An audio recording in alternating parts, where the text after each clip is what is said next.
Hello and welcome back to the Better Humans Project podcast, and I'm your host, Greg Pfeiffer. Welcome to part 2 of the Pursuit of Happiness series. If you haven't listened to part 1, I'd encourage you to go back and start there. We laid some really rich psychological foundations that will make today's conversation even more meaningful. But if you're joining us fresh today, then welcome. You're in for something rather extraordinary. Because today we are leaving the laboratory and stepping into something older, something that has shaped human civilization more profoundly than almost any other force in history. We are stepping into the realm of the sacred, into the wisdom traditions of the world's greatest religions and spiritual paths, and asking a question that sits at the very heart of each of them. What does it mean to be happy, and how do we get there? You might expect the answer to be simple. Surely religion promises happiness in exchange for faith and good behaviour. But as we're going to discover today, the relationship between spirituality, religion, and happiness is far more nuanced, far more interesting, and in many ways far more demanding than that.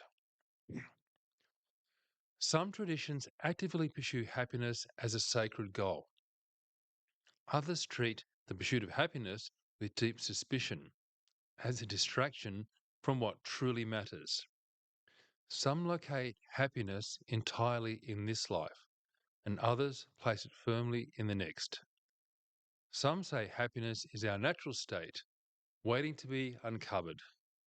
Others say it must be earned through discipline, surrender, or grace.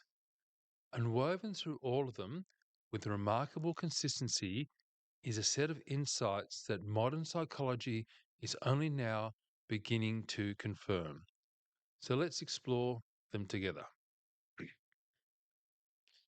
So let's begin with the tradition that has shaped Western culture more deeply than any other, which is Christianity. Christianity has a complex and fascinating relationship with happiness. Now, on the surface, it might seem like a tradition that is suspicious of earthly pleasure. And in some of its expressions, it is. The ascetic strands of Christian history, the emphasis on suffering as purifying, the theological weight placed on sacrifice and self denial, these are real and significant. And yet, at the very core of the Christian message is something that sounds extraordinarily like a promise of happiness. The New Testament word, most often translated as happiness, is not, in fact, happiness at all. It is joy, from the Greek chara. And joy, in the Christian tradition, is something categorically different from pleasure or even contentment.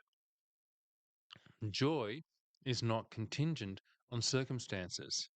It does not depend on things going well. It is described by the Apostle Paul, writing from prison no less, as a state available in all circumstances through what he calls the peace that surpasses understanding.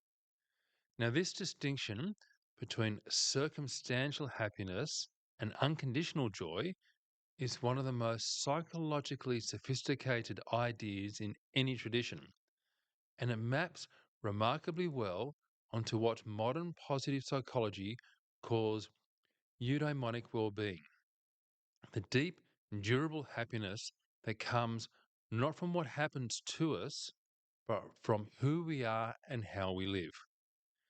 Jesus' Sermon on the Mount opens with what are called the Beatitudes, a series of statements that begin with the word blessed, which in many translations is rendered as happy. And who are the happy ones according to Jesus? The poor in spirit, the meek, those who mourn, those who hunger and thirst for righteousness, those who are persecuted. Now, this is, on any reading, a radical inversion of our ordinary understanding of happiness.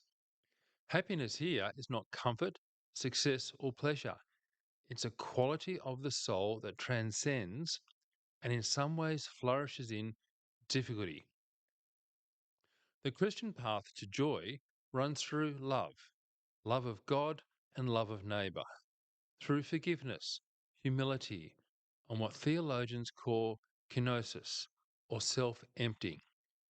It is a path that asks not for the accumulation of good experiences, but for the transformation of the self. And that transformation, the tradition promises, produces something more enduring than happiness. It produces joy. Now, if Christianity locates happiness primarily in the relationship with God, Buddhism takes a radically different starting point. And it is one of the most honest starting points of any tradition I know. Buddhism begins with suffering. The first noble truth, dukkha, is often translated as suffering, but it captures something more subtle and pervasive than acute pain. Dukkha is the unsatisfactoriness that pervades ordinary human experience, the ache of impermanence, the frustration of wanting things to be different from how they are, the existential restlessness of a mind that cannot find lasting peace in the objects it pursues. Sound familiar? The Buddha's insight, and it is a profound one, is that suffering arises not from circumstances, but from craving, from our attachment to things being a certain way, our aversion to things being another way, and our fundamental ignorance of the impermanent, interconnected nature of reality. This is the second noble truth. But here is where Buddhism becomes extraordinary. The third noble truth is that suffering can cease, that there is a state beyond the cycle of craving and dissatisfaction, a state of profound peace, clarity, and what the tradition calls sukha, genuine happiness or ease. And the fourth noble truth maps a path to get there, the Eightfold Path, which encompasses right understanding, right intention, right speech, right action, right livelihood, right effort, right mindfulness, and right concentration. So the Buddhist concept of happiness is, in many ways, the most psychologically rigorous of any tradition. It is also the most counterintuitive because the path to happiness in Buddhism is not the pursuit of more good experiences. It is the releasing of the compulsive need for things to be different from how they are. It is the cultivation of equanimity, a spacious, stable, non reactive awareness that can hold both pleasure and pain without being swept away by either. Now, the Dalai Lama, who is one of the world's most recognizable voices on happiness, has written and spoken extensively on what he calls the art of happiness. His central insight is simple and radical. The purpose of our existence is to seek happiness. But the path to that happiness runs not through external acquisition, but through the training of the mind, through compassion, through mindfulness, through the cultivation of inner peace. Modern mindfulness based therapies, which have transformed mental health treatment over the past 3 decades, are largely drawn from Buddhist meditation practice. The evidence base for their effectiveness in reducing anxiety, depression, and chronic pain is now substantial. So, Buddhism, it turns out, was onto something. Hinduism is not one tradition, but many. A vast, ancient, beautifully diverse family of philosophical schools, devotional practices, and spiritual paths. But running through much of Hindu thought is a concept that I think is one of the most extraordinary ideas about happiness in any tradition. Ananda, usually translated as bliss or joy, is, in the Advaita Vedanta school of Hindu philosophy not merely an emotion or a state of mind. It is one of the three fundamental qualities of ultimate reality, alongside Sat, being, and Chit, consciousness. In this view, joy is not something we seek, it is something we are, or rather, it is the nature of the deepest level of what we are. The Taittiriya Upanishad describes the human being as consisting of five sheaths or koshas, layers of increasing subtlety from the physical body through to the innermost self or Atman. At the innermost sheath, closer to the Atman, is the Anandamaya kosha, the bliss body. Happiness in this framework is not something we need to acquire. It is our deepest nature, obscured by the layers of conditioning, ego, and ignorance that we have built up over a lifetime. The Hindu paths to happiness are extraordinarily varied. Bhakti Yoga, the path of devotion, offers happiness through the love of and surrender to the divine. Jnana Yoga, the path of knowledge, seeks happiness through the direct realization of the true nature of the self. Karma Yoga, the path of selfless action, finds happiness in acting without attachment to the fruits of action, offering all deeds as service to the divine. And Raja Yoga, the royal path of meditation, cultivates happiness through the systemic stilling of the fluctuations of the mind. What all these paths share is the conviction that happiness is not elsewhere. It is not in the future, not in the achievement of goals, not in the approval of others. It is here, in the present moment, in the depth of being itself, waiting to be uncovered. The Arabic word falah, often translated as success or happiness, opens the call to prayer that rings out across the Muslim world 5 times a day. Hayya ala al falah, come to happiness, come to success. From the very beginning, Islam weaves happiness into its most fundamental ritual. Islamic thought distinguishes between two related but distinct states. Falah refers to the comprehensive flourishing of the human being, success in this life and the next, encompassing spiritual, moral, social, and material dimensions. And Sa'ada, the more direct translation of happiness, refers to the inner state of contentment and peace that comes from living in alignment with one's deepest nature and with the will of God.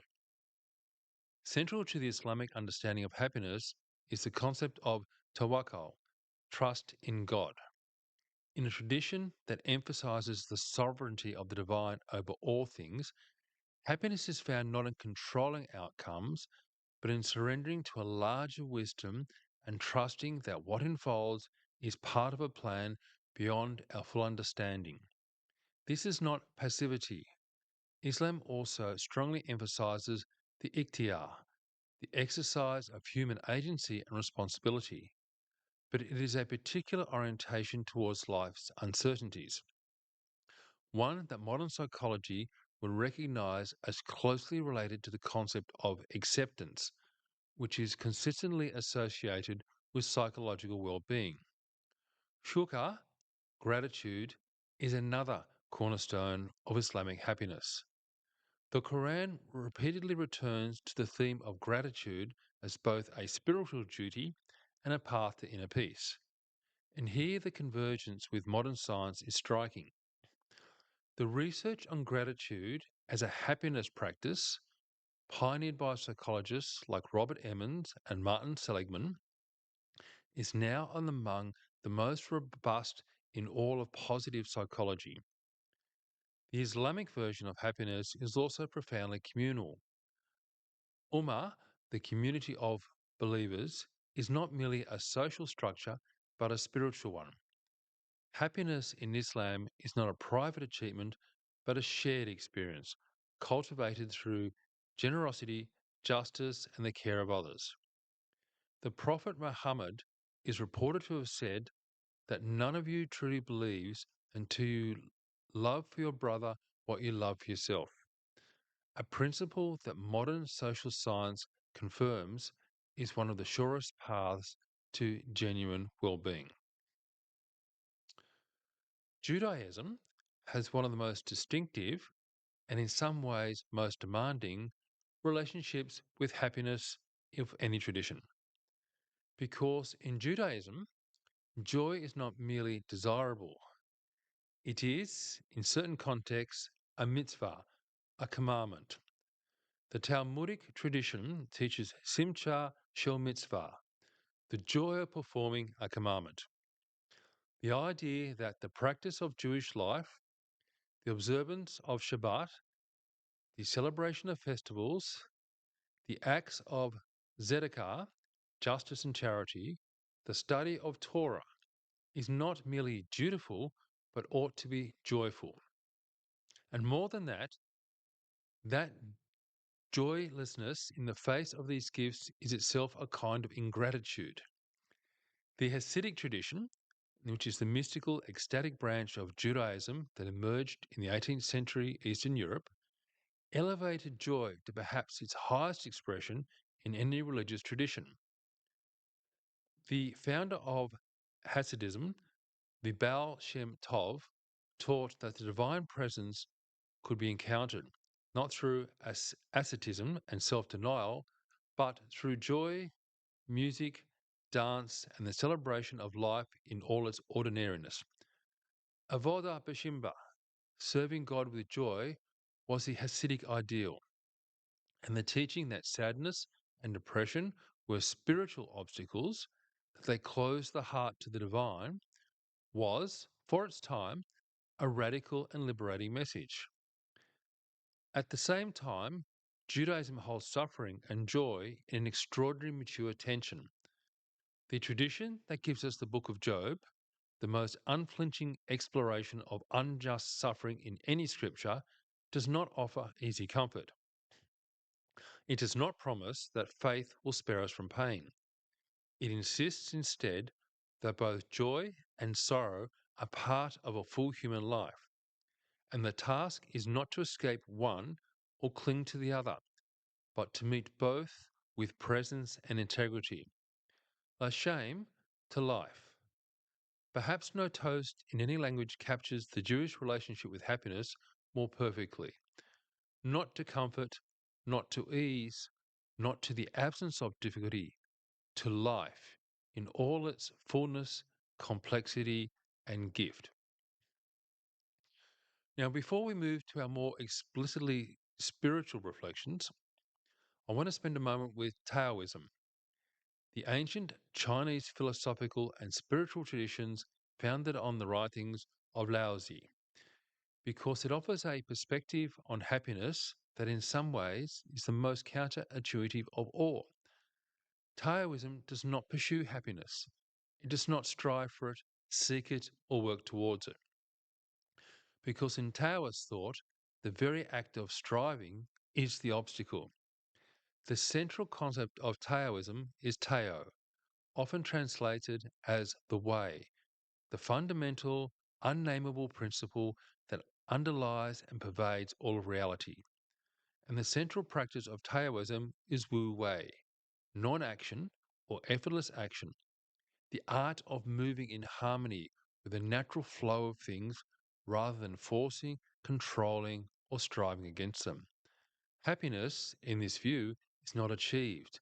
It arises naturally when we stop trying so hard to produce it, when we release our compulsive need to control outcomes, to accumulate experiences, to be somewhere other than where we are. When we align ourselves with the natural rhythm of life, its seasons, its cycles, its effortless unfolding, we find that something very much like contentment is already present. Not as a destination arrived at, but as the natural quality of a life lived without resistance. There is something in Taoism that resonates deeply with what Csikszentmihalyi described as flow, the state of effortless engagement that produces some of our deepest moments of happiness.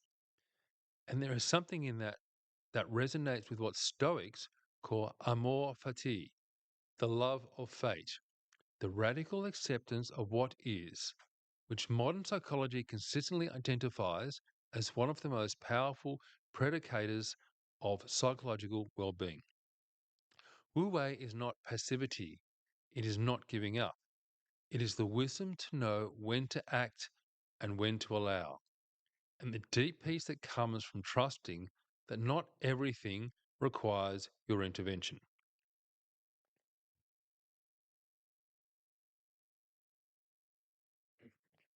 So we've moved through six traditions: Christianity, Buddhism, Hinduism, Islam, Judaism, and Taoism.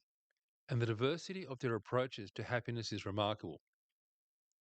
And yet, when we step back and look at the landscape as a whole, something extraordinary emerges.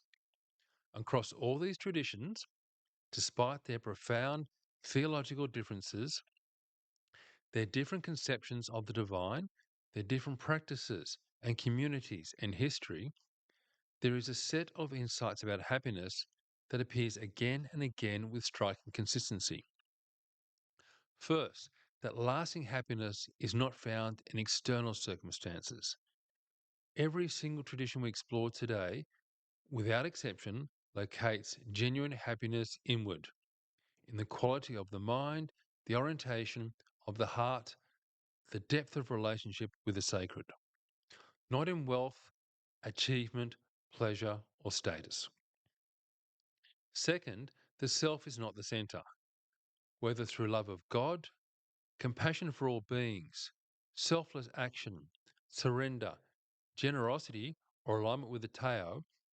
Every tradition points away from the ego centered self concern as a path to happiness and towards something larger, deeper, and more connected. Third, gratitude is transformative. From the Islamic shukr to the Jewish lashem, from the Christian practice of thanksgiving to the Buddhist cultivation of appreciative joy, gratitude appears across every tradition as one of the most reliable pathways to genuine happiness. Fourth, present moment awareness matters. So, whether through mindfulness meditation, the Taoist practice of Wu Wei, the Hasidic celebration of the ordinary, or the Christian practice of contemplative prayer, the capacity to be fully present, to experience this moment rather than perpetually chasing the next one, is consistently associated with happiness across the traditions. Fifth, community and connection are essential. Not one of the traditions we explore today treats happiness as a private, solitary achievement. Happiness across all of them is relational. It is cultivated in community, expressed through service, and deepened through love. Six, transformation, not acquisition. Every tradition asks not for accumulation of experiences, possessions, or achievements, but for the transformation of the self, the becoming of a different kind of person, one who is more loving, more present, more grateful, more connected, and therefore, paradoxically and profoundly, more happy. Once again, there's a weekly challenge, and this week's challenge is what I'm calling the Sacred Happiness Inventory. I want you to explore your own relationship with a spiritual or philosophical dimension of happiness. So, not to convert you to any particular tradition or not to challenge your existing beliefs, but to invite you into a genuine inquiry about what the wisdom of the ages might have to offer you personally, practically, and right now. So, here's what I'd like you to do. First, take some time this week to sit quietly, away from screens, away from noise, and ask yourself two questions. What do I actually believe about happiness at the deepest level? Do I believe it is something I must earn, find, achieve, or be given?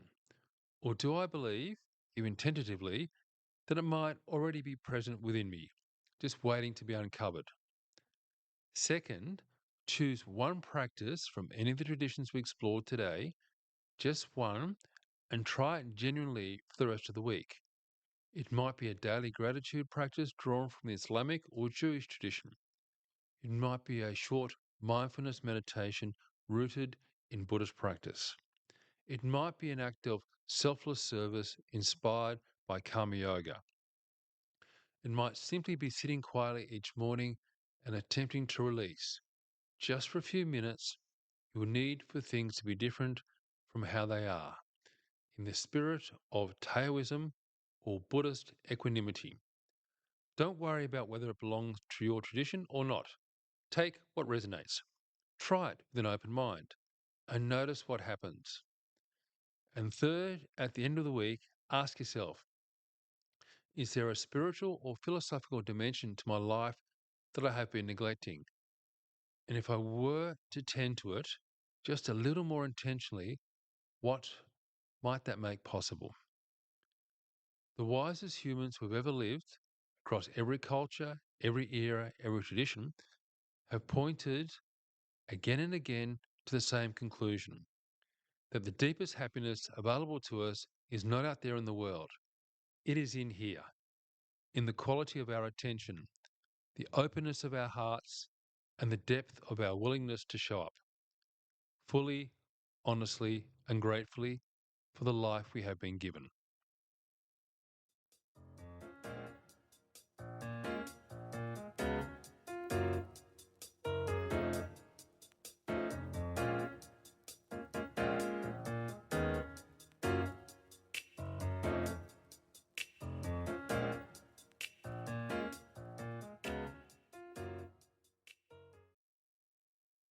As usual, there is a worksheet which accompanies this episode and is your personal companion to part two of the Pursuit of Happiness series. It's designed to do something a little different from most worksheets. It's an invitation to explore territory that many of us rarely visit with real intentionality, our own spiritual and philosophical relationship with happiness. You don't need to be religious to get enormous value from this worksheet. You simply need to be willing to be honest, open, and curious. Move through the sections in order, giving yourself real time with each one. Some questions will feel immediately relevant. Others may feel unfamiliar or even uncomfortable. Both responses are valuable. The sections on individual traditions are not asking you to adopt any particular belief. They're asking you to engage genuinely with the wisdom each one offers and to notice what resonates and what doesn't. The weekly challenge at the end of the worksheet is where the real work happens, and use it across the week to track your chosen practice and reflect on what you discover. So, this is private. Be honest and approach it with the same spirit that the best of every tradition encourages: curiosity, humility, and an open heart. So, what a journey we've taken today. From the joy that surpasses understanding in the letters of Paul to the radical liberation of Buddhist non attachment. From the bliss that Hinduism says is our very nature to the gratitude and surrender at the heart of Islamic happiness. From the sacred obligation of Jewish joy to the effortless contentment of the Taoist sage who has stopped swimming against the current of life. These are not small ideas. These are the distilled wisdom of thousands of years of human experience, contemplation, and practice. And they deserve to be taken seriously, not as dogma, but as data, as evidence accumulated across centuries and cultures of what actually works when it comes to the deepest human desire. Let me bring the threads together one more time.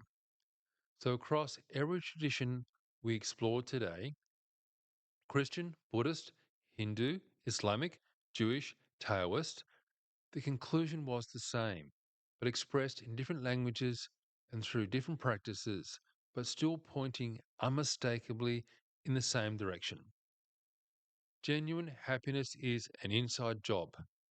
It cannot be purchased, achieved, or acquired. It arises, and this is the consistent testimony of the wisest human beings who have ever lived, through the transformation of how we see, how we relate, and how we show up for the life we have been given. It arises through gratitude, through presence, through love and service, through the releasing of our compulsive need to control, accumulate, and resist, through connection with each other, with the sacred, with the deep current of being that runs beneath the surface of our busy, anxious, striving lives. Now, I want to be clear, this doesn't mean the spiritual path is easy. Every tradition we explore today is also honest about the difficulty of the journey. Buddhism speaks of the hard work of mental training. Christianity speaks of the narrow road. Hinduism speaks of the discipline of yoga. Islam speaks of the ongoing jihad, the inner struggle of becoming a better human being. None of them promise that happiness is free.